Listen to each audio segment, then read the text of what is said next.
All of my eggs have been eaten!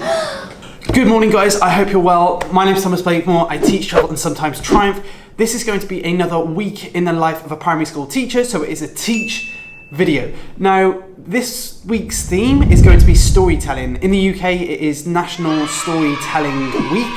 Here in the UAE, we don't really have a storytelling week, but if you know one thing about me, it's that I love storytelling. Storytelling with puppets, with just books, just any form of storytelling is one of my favourite things to do. Storytelling for children is super important for a range of different reasons that I'm going to get into this week.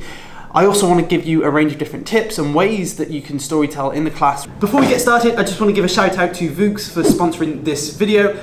Vooks is an online application that is specialised in storytelling, so it's perfect for this episode. It is a range of animated books that share a range of different stories and just bring them to life. So I'm hoping to share some of those Vooks stories within this video so that I can explain it a little bit further. So if you're not new to the channel, you will know who these guys are. I really enjoy storytelling through the use of puppets. This is Mr. Rex and this is Sharky. I've had Sharky for years. In fact, I've had both of them for years, and when I can bring them into my teaching, I really, really do. Since this is about storytelling, that is the main purpose of my puppets. I tell stories verbally, I don't use books, and I'd love to say I make up the stories, but now I've started to establish some new stories. One of them's like an adaptation of The Three Little Pigs. He went up to the first fish, and the first fish, he lived in a house of seaweed. Yeah. And it was a yucky, disgusting. Sharky said, "Yes, I will." And he chomped. And he chomped. And he chomped as hard as he could, and he got the seaweed. But did you know what? He managed to escape. And then this guy's got a St. George and the Dragon story. I've just made up stories and sort of memorised them over time. Storytelling is quite difficult, but having a puppet can make it quite entertaining for the children. I often find when I use a puppet, children become more engaged with these things. I'm gonna get rid of these. The children are more engaged with the puppets. So hopefully this is something you might want to try in the future, and I can guarantee the children will love it. Good morning guys, today is a crazy busy day. If you've watched these videos before, you'll know that Monday, a bit like in the UK, it's just one of those days. It's a non-stop day. It does give them the opportunity for more storytelling though, so I think today's little area of storytelling is just going to be simply reading a book. That is the best way of storytelling, hands down, and continues to be, because that way children get to build pictures in their head and create a bit of a story from the story inside their heads. They can imagine what these characters look like. I'm not even going to bother telling you what I'm up to today because there are so many different bits and pieces and things going on. So I'm just going to crack on with it and hopefully show you some things that I got up to today. Yay! Okay, so now we're going to continue with that dinosaur story, seeing as we've just done fossils. See if you sat nicely. Which page are we doing now? Comp day. You know I can speak without moving my mouth. You can speak without moving your mouth? Yes. It's called a ventriloquist. I'm not sure I can do that. I can. Tragedy has struck. All of my eggs have been eaten! I was wondering, I like the gasp. I was guarding the nest when T-Rex appeared again. This time there was no youth around to protect me. I forced myself to leave the nest and run for my life. I had to run for miles. It's a good job I'm so fast on my feet, or I would never have got away. But when I got back to the nest, it was surrounded by a gang of compsognathi. I think that's how you say it. All smacking their jaws and licking their lips with egg yolk trickling down their chins. Oh, it's quite sad, isn't it? Right, so the book about dinosaurs went down an absolute trick, and today has been really, really good. We did a book about dinosaurs because we did a fossils lesson, but I'll talk to you a bit more about this tomorrow because my camera is about to die. Good morning. So as I was saying yesterday, we had been studying fossils. So we've done a lot of work on fossils and that went really, really well, and the children created their own sort of slides to talk about a specific fossil that they'd chosen and how it was formed. And as a result, we decided to pick a book that was about dinosaurs, and the children are absolutely loving it. They're a bit hooked. Other than that, the children had the opportunity throughout the day to go down to the library. We have an amazing library in my school. It's like 2 levels full of books. And some of the year 2s were in there. I have a year 3 class, so it was really nice for them to just sort of pair together, and some of the year 3s were reading to the year 2s, and then they were able to help out the year 2s. It was really, really good. So if you're at a school, you're a teacher, try and seek out those opportunities to read to other year groups as well. Technology is going to be the theme for today. With storytelling, I'm going to try and use Alexa. If you haven't used Alexa in your class before, it's fantastic because you can do a range of different things with it. One of the things you can do is say, Alexa, tell a story. It tells a story from Audible, and they're just short 2-minute stories. If you say read a book though, it goes into your Amazon book collection and reads one of those, and you can pick out the books, and it's really good, but it's a bit monotonal. If you haven't already seen the video, it's up there somewhere, and I'll post a link up there for you to click on to see a range of other ideas for using technology like the Amazon Echo Dot within the classroom. So we're going to try that. There's one more thing that I'm so excited about. We have a book breakfast today. What that means is that there's going to be a breakfast type thing, but the children are going to come in a few minutes earlier and do some reading in the school. The most exciting thing that we've got coming today is reading dogs. Yes, you've heard it correctly, reading dogs.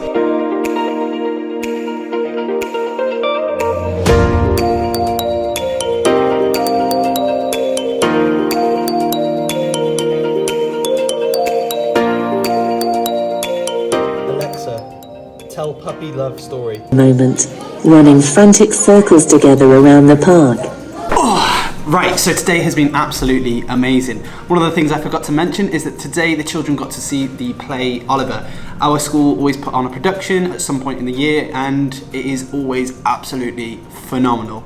Unlike anything I've ever seen for a school production. It was amazing for the kids to see, and in some ways was a fantastic way of storytelling. Although it's not me storytelling per se, it's still let the children getting the opportunity to see those stories. So I was really, really impressed with that, and it was really, really good. I'm not gonna lie, I got my dates mixed up. The dogs are next week, so I got a little bit confused with that. However, our school therapy dog, yes, we have a school therapy dog, which is amazing. Ziggy came to come and visit us, little puppy, amazing, loved it. So that was really good. I tried a little bit of Alexa storytelling, but it was a little bit hit and miss because of the amount of time that we had today to actually run with it. It's been an absolutely amazing day. It's been one of those days that is absolutely amazing in teaching. Those days that you think, yeah, this is why I'm a teacher. This is fantastic. Good evening. It's actually the end of the day, Tuesday. And this morning I spent the time making sure that Vooks, the book streaming service, actually worked on my interactive whiteboard.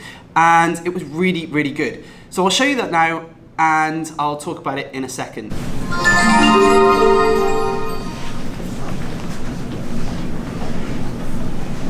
Little heroes, inventors who changed the world. Kai Loon.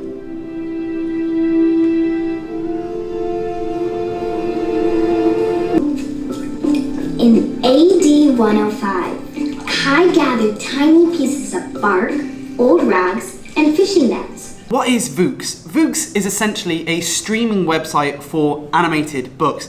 There is a large library full of children's books that the children can really engage with. There is a bit of a talk through, a read along, and there is a narrator, and each page is sort of animated. What I really like about Vooks is that it is that animated purpose of it. Sometimes children struggle to engage with a picture book, so it sort of brings the book to life. It'd be really good in the classroom in the younger years, sort of key stage 1. I'm in year 3, my children loved it. It would also be really good for those children who are EAL, English Additional Language children, who might not have a full grasp of English, but are then able to engage with the pictures, therefore helping them understand some of the words. So today I played Vooks, and the children really were engaged by it. So much so that I decided to just run a very spontaneous comprehension lesson from the Vooks that I was playing. I wrote some questions on the board, I typed some questions up and uploaded it to Google Classrooms, and the children were able to complete and answer a range of different comprehension questions from what I set on the board. So that was a really good way of using Vooks. I suppose you could use Vooks in a range of different ways. I always promised myself I wouldn't promote anything unless I use it myself and it's something that I believe in. This is definitely one of the things that I do believe in. And there are no adverts. Now, Vooks contacted me asking me to promote their service as part of their teacher appreciation drive, essentially. They have given me a link, and if you click onto that link down in my bio, it gives you 1 free year of Vooks. A year. Hopefully that's something that you feel that you can enjoy, and thanks. Good morning, Thursday, which means it's the last day of the working week here in the UAE, so that is always exciting. Today is going to be a day where I read with children on a one-to-one level. One of the things I'm going to do today, get some of the children who feel more confident to read to the class and then still give them pointers and bits and pieces on a one-to-one level later on based on the way that they read to the class. I just think it's an interesting way for children to be able to hear another voice other than my own, a bit like playing Vooks and the Alexa thing that I had on and showed you this week. It's the end of the day, Thursday, and it has been a fantastic day. And I'll be completely honest with you, I've rushed glue sticks. Why? Why is there always a glue stick? Oh, it's quite hard to put on.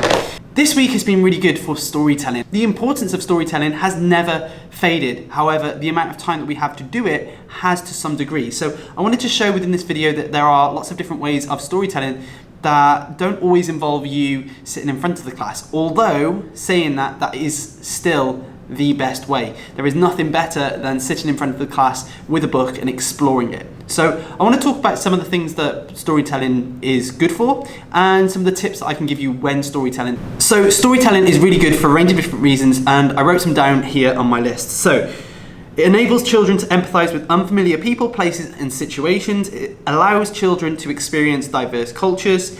It helps children consider new ideas. Along with that, when we speak about well-being, it's really important to have storytelling because it does promote well-being within the classroom. You know, that time just sat there and the children are sat listening to the story, it is fantastic to help well-being, but also creativity. It can develop verbal proficiency, and what I mean by that is sort of develop verbal skills, especially with those EAL children.